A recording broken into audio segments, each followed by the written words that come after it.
রব্বুল আলামিন বলছেন পৃথিবীতে দুটি রাস্তা রয়েছে, ওয়াহাদাইনাহুন নাসদাইন।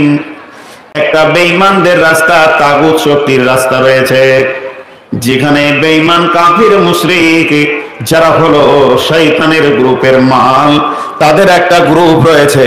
আর একটা রয়েছে ইমানদারদের গ্রুপ, যেখানে রয়েছে নবী, আম্বিয়া, সলফে সালেহিনরা। আল্লাহ তাবারাক ওয়া তাআলা বলছেন, হে বিশ্ববাসী, তুমি নিজেকে কোন গ্রুপে ধরবে? তুমি কেমন করে জানবে যে আমি সফল কাম হব? তাহলে তোমাকে একটা গ্রুপ নির্বাচন করতে হবে। আল্লাহ তাবারাক ওয়া তাআলা বলছেন, আল্লাহু ওয়ালিয়ুল্লাযীনা আমানু ইখরিজুহুম মিনাদ যুলুমাতি ইলান নূর। যারা আল্লাহর প্রতি ঈমান এনেছে এবং আল্লাহকে হৃদয় দিয়ে ভালোবেসে নিয়েছে আর আল্লাহর সাথে আপোষ করে নিয়েছে, সে পৃথিবীর যত দলিল সব মেনে চলবে এবং পৃথিবীতে যত কষ্ট আছে সহ্য করে নেবে। পৃথিবীর আনন্দ গ্রাস তাকে করতে পারবে না, পৃথিবীর ঐশ্বর্য তাকে ক্ষতি করে দিতে পারবে না, তার পদস্খলন ঘটবে না। সে একমাত্র আল্লাহর পথে হাঁটবে। আল্লাহর পথে হাঁটতে হাঁটতে সে আল্লাহর সঙ্গে আপোষ করেছে। আল্লাহু ওয়ালিয়ুল্লাযীনা আমানু, তারা ঈমান এনেছে, আল্লাহকে আপনজন, প্রিয়জন, বন্ধু বানিয়েছে। ইখরিজুহুম মিনাদ যুলুমাতি ইলান নূর। সে অন্ধকারের ভিতর থেকে বের হয়ে এসে আলোর রাস্তাটাকে সে গ্রহণ করে নিয়েছে। সে আঁধার নেবে না, অন্ধকারে যাবে না, পরিষ্কার আলোর উপরে সে হাঁটবে। আল্লাহ তাবারাক ওয়া তাআলা নেগেটিভটা বলছেন, ওয়াল্লাযীনা কাফারু আউলিয়াউহুমুত তাগুত। যারা কাফের হয়ে গেছে, এবং তাগুত শক্তি বলতে রিয়া, তাকাব্বুর, অহংকারকে এক ভাষায় তাগুত বলা যায়, বিদ্রোহমূলক জীবন।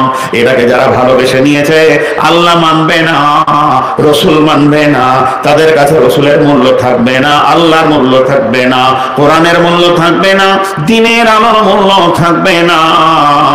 তারা কি করেছে?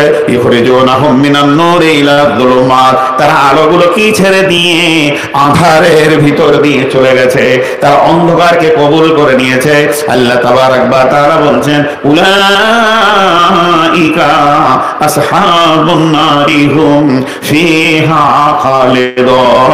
এই রাস্তাটা কোথায় শেষ হয়েছে? এই রাস্তা তাদের কোথায় নিয়ে যাবে? তাদেরকে ধীরে ধীরে ধীরে ধীরে নিয়ে যেতে যেতে লেলিহান অগ্নি শিখার ভিতরে দাও দাও করে জ্বলছে, সেই জাহান্নামের ভিতরে হায়রোডটা ঢুকেছে, তাদেরকে জাহান্নামের আগুনে পৌঁছে দেবে।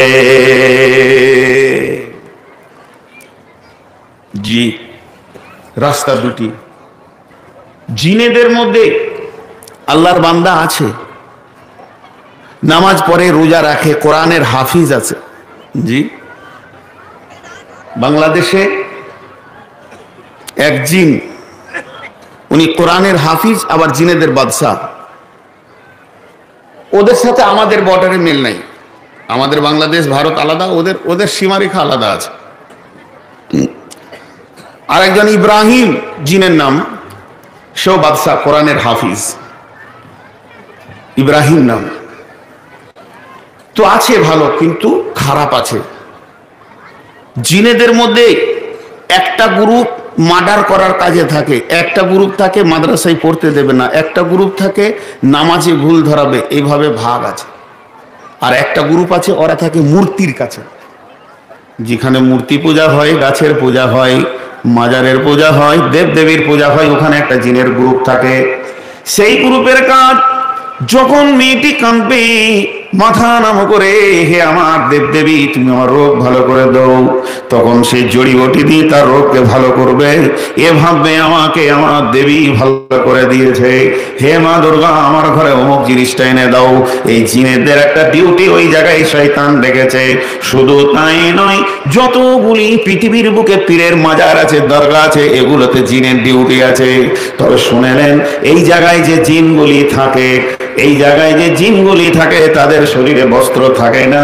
মানুষের ভিতরে যেমন ন্যাংটা সাধু দেখেছেন কিনা, ইউটিউবে দেখেছেন, জিনেদের ভিতরে যত শিরকের কাজে লাগানো আছে, এদের শরীরে বস্ত্র থাকবে না, এরা ন্যাংটা অবস্থায় থাকে, সারা পৃথিবীর মানুষকে গুনহার দিকে হুড় হুড় করে নিয়ে যায়। অতএব আল্লাহ তাবারাক ওয়া তাআলা বলছেন, এই গ্রুপ থেকে তোমরা বড় সাবধান হয়ে থাকো, কারণ জিনের ভিতরে এমন শয়তান রয়েছে যা মানুষের দিলকে নোংরা করে দেয়, তেমনি মানুষের ভিতরে যারা শয়তান তাদের কথা প্রকাশ্যে আর কি বলবো বন্ধুরে।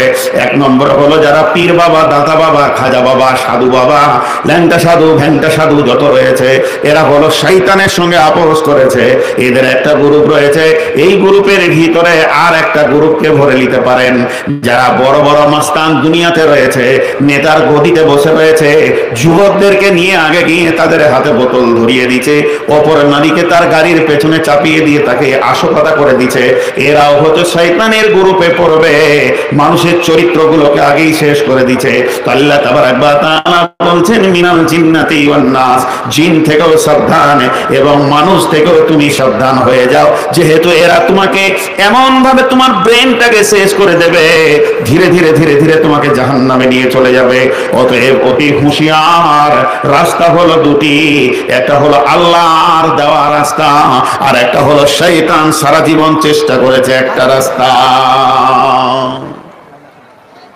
থাক ওগুলো নিয়ে, ওখানে ওরকম করলে লোক আমার বায়ান শোনা বাদ দিয়ে ওইটার দিকে তাকিয়ে থাকে। দুটো পোকা খেঁচি খায়, অসুবিধা নেই। এখন দুটি যুক্তি কথা বলবো আপনাদের সঙ্গে, যেগুলো আল্লাহ বলেছেন। এতক্ষণ আমি উপস্থাপনার উপরে ছিলাম, সূরা আনামের আয়াতটা আজকে মেন রেখেছি আপনাদের সামনে। তো যুক্তি কথাগুলো 5টা মিনিট শুনেন। এই যে আগুন দেখছেন, আগুন, এটা তো বিদ্যুতের আগুন। এখানে একটা মানে কোন বস্তু দিয়ে আগুন জ্বালিয়ে দিলাম, তো আগুনটা কটা জিনিস দিয়ে তৈরি? আগুনের ভিতরে কি আছে? 3খানা জিনিস আছে। পানির ভিতরে অক্সিজেন আছে, আর্দ্রতা আছে, পানি আছে, এটাও 3টে জিনিস দিয়ে তৈরি হয়েছে। আগুনের ভিতরে 3টে জিনিস আছে। একটা আগুন যেটা দেখছেন আপনি, ওইটা। 2 নম্বর, ওর ভিতরে মিশানো আছে ধাও শক্তি একটা আছে, যা দেবেন পুড়িয়ে দেবে। অন্য কোনো বস্তু পোড়াতে জানে না, আগুন পোড়াতে জানে না, যা দেবেন ও পুড়িয়ে ছাই বানাবে। 3 নম্বর, ওর ভিতরে ভরা আছে আধারকে আলো করবে। আধারে জেলে দেবেন, জায়গাটা আলো হয়ে যাবে।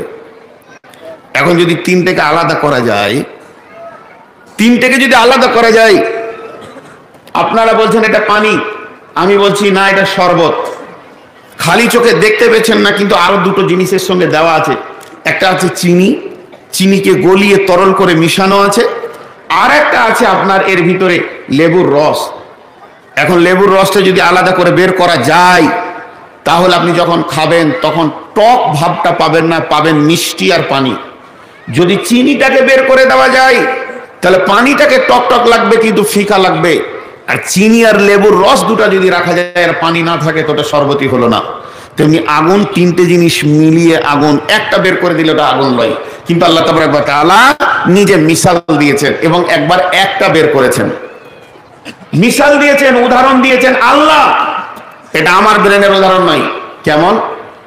বিসমিল্লাহির রহমানির রহিম।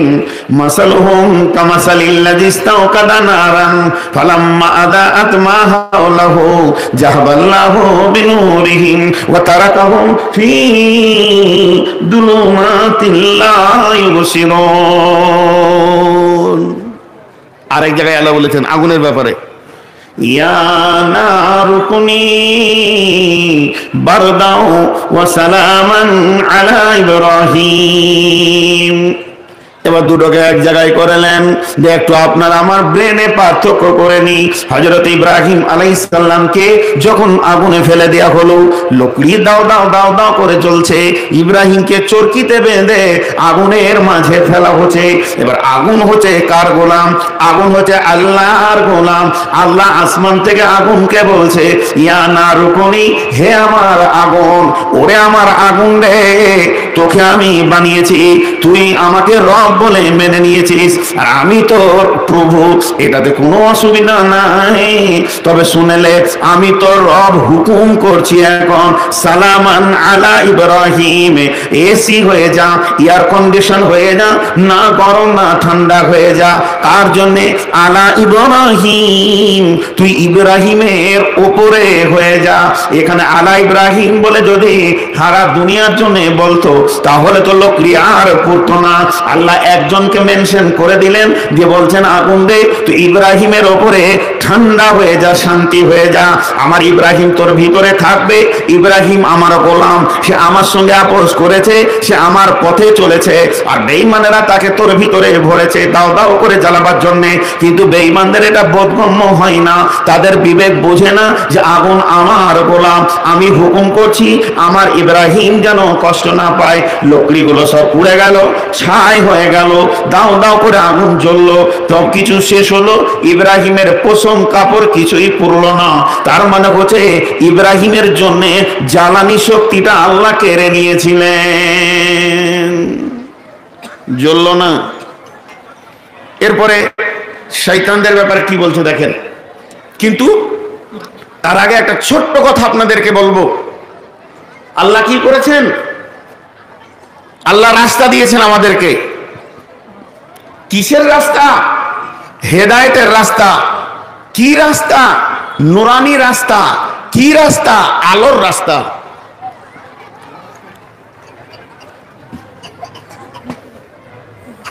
বিসমিল্লাহির রহমানির রহিম। الذي أرسله بالحق بشيرا ونذيرا وداعيا إلى الله بإذنه وسراجا منيرا। আল্লাহ তার নবীকে চেরাগ দিয়ে পাঠালো। এই জায়গাটা একটু বুঝবেন, তাহলে ওই আয়াতটা বুঝতে সুবিধা হবে। যুক্তি কথা কথা হয়ে গেলে আমি মেন আয়াতে চলে যাব। এই জায়গাটা কি? আল্লাহ বলছেন যে আমি আমার নবীকে চেরাগের আলো দিয়ে পাঠালাম। আমি তোমাদের কাছে আমার নবীকে পাঠালাম সুসংবাদ এবং দুঃসংবাদ সঙ্গে করে নিয়ে। আমি আমার নবীকে তোমাদের কাছে পাঠালাম সুসংবাদ আর দুঃসংবাদ সঙ্গে করে নিয়ে। একটা হলো জাহান্নামের খবর নিয়ে, আর একটা হলো জান্নাতের খবর নিয়ে। এই দুটি খবর নিয়ে আমার নবীকে পাঠালাম। আর আমার নবীকে 3 নম্বর কাজটা বললাম, ওয়াদাআইয়ান ইলাল্লাহ, ওই লোকগুলি তুই আল্লাহর দিকে ডাকবি। এইরকম করে হুমরে তাদেরকে কোলে নিয়ে এসে আল্লাহর দিকে ডাকবি। আর যে রাস্তায় ওদেরকে ডাকবি ওই রাস্তায় কি থাকবে? ওয়াসিরাজাম মুনীরা, সেখানে প্রদীপের আলো থাকবে। 3টে কাজ খালি গুনেলেন।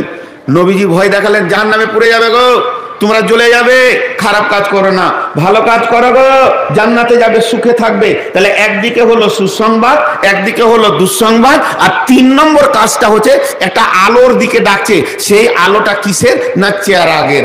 চেরাগ আগেকার যুগে যে আমরা বর্ধমানের ভাষায় আমরা বলতাম প্রদীপ, নম্পো, আপনাদের দেশে বলতো চেরাগ। এক যুগে আমরা জাগির বাড়ি খাবার খেতে যেতাম, তো দেখতাম কাঠের উপরে চেরাগকে বসিয়ে বিড়ি বানছে জাগির বাড়ির মেয়ে ছেলেরা। এখন আছে কিনা সেই জিনিসগুলো জানি না, তবে ওইটাকে বলে চেরাগ। এখন আপনাদের কাছে আমি একটা ছোট্ট প্রশ্ন করব, লম্বা নয়, আর আপনারা বুঝে না বুঝে উত্তর দিয়ে দেবেন। ভুল হবে তো আমি বলবো। সূর্যের আলো বেশি, চাঁদের আলো বেশি, তো সব থেকে বেশি আলো হচ্ছে সূর্যের। তো আল্লাহ যদি বলতো যে আমার নবীকে সূর্যের মতো আলো দিয়ে পাঠাইলাম, ওই আলোর দিকে তোদেরকে ডাকবে, আঁধারে থাকিস না, তা না বলে চেরাগের আলো বলেছে। চেরাগের আলো বেশি না সূর্যের আলো বেশি? করলাম তো উত্তর দিলে না। এদের খালি মনটা বলছে এখন নামা তোরে বাংলাদেশিটা কাম তো নাকি, বিলাতি বেগুন একটু টক টকই লাগে। তা আসবে ভাই, টাইমে আসবে। আমরা খ্যাপা মাথা মোটা মানুষ, সাদা সিধে দুটো কথা বলি, লোক চালালে আমাদেরকে তো খানিক একটু কষ্ট করে ঢোকি লাগিলে শুনেলেন 2 ঘন্টা। কি করবেন বলেন, পুঁজিপাটটা কম। এখন যেটা বলছি ওটা শুনেন। তারপরে মাল এসে হাজির হয়ে গেছে, গোডাউনে আছে। মাল যখন বের হবে না ফস করে, তো গোটা একদম ইন্টারনেট কাঁপিয়ে দেবে। ধৈর্য ধরে। তো চেরাগের আলো বেশি না সূর্যের? চেরাগ বলে রসুলের দাম বাড়লো না কমলো? বাড়লো। কেন ভাই? সূর্যের আলো একসঙ্গে সারা পৃথিবীকে আলো দিতে পারে না। বুঝাতে পারলাম? সূর্যের আলো সারা পৃথিবীকে একসঙ্গে আলো দিতে পারে না। এখন ভারতবর্ষে আঁধার, আমেরিকাতে এখন বেলা 10টা 11টা বাজছে, তাহলে সূর্য পরিপূর্ণ আলো দিতে পারে না। 2 নম্বর, সূর্যকে আল্লাহ যেদিন থেকে বানিয়ে আর যেদিকে পশ্চিম দিকে উঠবে যেদিন, যেদিন ধ্বংস হবে, একটা সূর্য দুইটা সূর্যের জন্ম দিতে পারবে না। ও বাঁঝা আছে তো বাঁঝাই থেকে যাবে, ও আর দুইটা ছেলে পিলে বানাতে পারবে না। কিন্তু চেরাগের ভিতরে কি গুণ আছে? এখানে যতগুলি লোক বসে আছেন সকলের চেরাগগুলো যদি আলো না থাকে, আর আমার একটা চেরাগে যদি আলো থাকে, আর সবাই যদি আসে আর একটু করে যদি টাচ করে নেয়, সবার এ সমান সমান জ্বলবে, আমার আগুন কমবে না, তাতেও জ্বলতে বাদ থাকবে না। এর জন্য আমার নবীকে এমন চেরাগের সঙ্গে তুলনা করলেন এই কোরআনটাকে, যে এটা হলো চেরাগের আলো। এই আলোটা শুধু ভারত আমেরিকা নয়, সারা বিশ্বে কেন সমুদ্রের তলেও জ্বলবে, একে কেউ নিমাতে পারবে না। তো আমি আমার নবীকে এমন একটা চেরাগের আলো দিলাম, এমন একটা জ্ঞানের আলো দিলাম, ওর পাশে সারা বিশ্ব বসবে, সবারই চোখে আলো জ্বলে যাবে, সবাই নিজের নিজের আলোতে চলতে পারবে, কেউ কারো অপেক্ষা করবে না। সূর্য এখন ডুবে গেছে, অপেক্ষা করতে হবে সকাল হোক তারপরে হাঁটবো, না হলে আঁধারে টকরা লেগে পড়ে যাব। কিন্তু আমার চেরাগ যদি জ্বলতে থাকে, সকাল বিকাল সন্ধ্যা রাত 12টা 1টা যখন ইচ্ছা আমি হাঁটবো, নদীর কাঁধাতে হাঁটবো, বাগানে হাঁটবো, আমার ডিস্টার্ব হবে না। এর জন্য আমার আল্লাহ বলছেন আমার নবীকে আমি একটা চেরাগ জ্বালিয়ে দিয়ে পাঠিয়েছি, এবার তোরা যত আঁধার মার্কা আছিস আমার নবীর কাছে আয়, আর ওই চেরাগটা লাগিয়ে নিয়ে তুইও চলে যা। কথাটা বুঝাতে পারলাম? একবার হ্যাঁটা শুনি, কথাটা বুঝাতে পারলাম? তাহলে তো বুঝে যখন লিখেছেন তাহলে আমি শেষ করে দিই। বুঝানোই তো আমার কাজ, ও না বলবে ততক্ষণ চালাবো। হ্যাঁ, বুঝে লেছে তো আমি শেষ করে দিই, তা ছাড়বে না।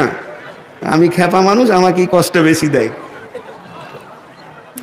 এরপরে মজা দেখেন, এবার মজা দেখেন আরেকটা আয়াত কি বলছে। বিসমিল্লাহির রহমানির রহিম। ইউরিদুনা লিইউতফিউ নূরাল্লাহি বিআফওয়াহিহিম ওয়াল্লাহু মুতিম্মু নূরিহি ওয়ালাউ কারিহাল কাফিরুন। এখানে মজার কথা লুকিয়ে আছে। জি, নতুন নতুন যুগে নতুন নতুন জিনিস তৈরি হয়েছে। আমার আব্বার কথা বলি, আব্বা মারা গেছেন, আল্লাহ জান্নাত নসিব করুন। আমার আব্বা 88 বছর বয়সে মারা গেছেন, আজকে বেঁচে থাকলে বয়স প্রায় 110 হয়ে যেত। তো উনি একটা কথা বলছিলেন যে আমাদেরকে বলছে, বেটা আমার যখন নতুন বিয়ে হয়, একবারে নতুন বিয়ে, তাহলে ইয়ং ছিলেন, তো আমার শাশুড়ি একটা লাইট দিয়েছে, লাইট, সেই যুগে প্রথম লাইট এসেছে টর্চ লাইট। তার আগে টর্চ লাইট লোক ভিড় করে দেখতো যে আলো জ্বলছে রে, হ্যাঁ দেখতো আলো জ্বলছে। তো বলছে আমি টর্চ লাইট নিয়ে এসার নামাজ পড়ে শ্বশুর বাড়ি ঢুকছি, তা আমার নানি নাকি এসে বলছে, আমার আব্বার নাম ইরফান, বেটা ইরফান চেরাকটা জ্বালিয়ে দিত। আচ্ছা টর্চ লাইটে চেরাক জ্বলবে, ওকে হুঁশ আছে, ও বুঝে না, বলছে বেটা জামাইকে বলছে চেরাকটা জ্বালিয়ে দিত। বলছে আমি চলে গেলাম, তো বলছে জামাই কথা শুনছে না রে, হ্যাঁ চেরাক জ্বালিয়ে দিলে না। তো ওটা তো যে চেরাক জ্বলবে না এটা হুঁশ নেই। আগেকার যুগে আলো নিমানোর সুইচ কি ছিল, আলো জ্বালানোর সুইচ কি ছিল? আলো জ্বালানোর সুইচ হচ্ছে দেশলাই, আলো নিমানোর সুইচ, সুইচটা কত সুন্দর মুখী লাগানো আছে, চলে গেল আন্ধার হয়ে গেল। কিন্তু এখন হাতে মারবে অফ অন, আবার এখন রিমোট চলে এসছে। তো যাই হোক, এ ছিল সুইচ, ফুঁক দিয়ে উড়িয়ে দিলে চেরাক আন্ধার হয়ে যেত। আল্লাহ ওটাই বলেছেন, কি বলেছেন? ইউরিদুনা লিইউতফিউ নূরাল্লাহি বিআফওয়াহিহিম ওয়াল্লাহু মুতিম্মু নূরিহি ওয়ালাউ কারিহাল কাফিরুন। এখানে একটা চেরাগ জ্বলছে দীপ দীপ দীপ দীপ করে, ওই চেরাগটা কার? আল্লাহর চেরাগ। আল্লাহ বলছেন ইউরিদুনা, ওই বেঈমানেরা ইচ্ছা করেছিল কি? ইউরিদুনা লিইউতফিউ নূরাল্লাহি, আল্লাহ চেরাগটাকে ফুঁক দিয়ে উড়িয়ে দিব, বিআফওয়াহিহিম, ফু মেরে দিব, তো আল্লাহ চেরাগটা নিমিয়ে যাবে। বিআফওয়াহিহিম ওয়াল্লাহু মুতিম্মু নূরিহি, তারপরেও আল্লাহ চেরাগ জ্বলতে রয়েছে। ওয়ালাউ কারিহাল কাফিরুন, এতে কাফেরদের কলজে যত জ্বলবে জ্বলুক না কেন। জি, এই জায়গাটা বুঝতে পারছেন কিনা আমি বুঝতে পারছি না। আবার এখন হালকা করে বলি, আল্লাহ চেরাগ এইটা, এটা কার চেরাগ? আল্লাহ। এর বিরুদ্ধে যে বইগুলো হয়েছে নাম জানেন? আমাদের দেশে এখন যেটা চলছে গীতাঞ্জলি, দাস ক্যাপিটাল, তারপরে গান্ধী সম্ভার, এইগুলো তৈরি হয়েছে। এটা এসেছে কেন একবারে বাংলায় বলে দিই, সারা পৃথিবীর মানুষকে পৃথিবীতে শান্তিতে রেখে জান্নাত পৌঁছানোর জন্য। বুঝতে পেরেছেন? সারা পৃথিবীর মানুষ পৃথিবীতে যতদিন থাকবে শান্তিতে থাকবে। মানে এই আইনটা এমন, ভাই ভাই ঝগড়া লেগেছে, এই থাম, কোরআন কি বলছে আগে দেখলে, এই শান্তির কথা বলে দেবে, তুই এটালে তুই ওটালে, তুই করবি না, তোর বাপ মরে গেছে, তুই জমি নিবি, তুই এটা নিবি। তার মানে একদম পৃথিবীর যত প্রয়োজন, কবরে যা প্রয়োজন, হাসরে যা প্রয়োজন, এক কথাই বলে দিই, পৃথিবীতে শান্তিতে থাকার পর জান্নাতে পৌঁছিয়ে দেবে, তার জন্য এই চেহারাটা আল্লাহ তৈরি করেছে। এখন নাস্তিকেরা বলছে ওটা বাদ। কথা বুঝতে পারলাম? আমরা আইন তৈরি করেছি, এই আইন মেনে চল। ভারতবর্ষের আইন আলাদা, বাংলাদেশের আইন আলাদা, গান্ধীবাদের আইন আলাদা, মার্ক্সবাদের আইন আলাদা, মাওবাদের আইন আলাদা। অনেক সমাজ বিজ্ঞানী তারা মানুষ কিভাবে শান্তিতে চলবে এর ওপরে বই লিখেছে, দিয়ে এইগুলোকে আল্লাহ চেরাগ বলছে। আল্লাহর এই প্রদীপে আলো নেওয়া বাদ দিয়ে ওই নাস্তিকদের জ্বালানো আলোতে মানুষ রাস্তা দেখতে চাইছে।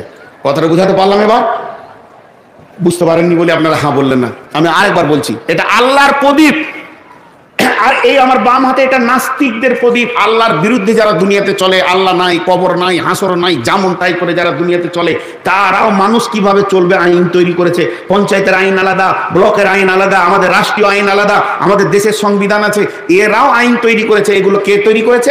মানুষে। আর এটা কে করেছে? আল্লাহ। এখন আল্লাহর প্রদীপে আলো লিব না, ওই আলোতে আমি চলবো না, ওটাকে ফুক দিয়ে উড়িয়ে দিলাম যে আমাদের নিজের তৈরি আইনে আমরা চলবো।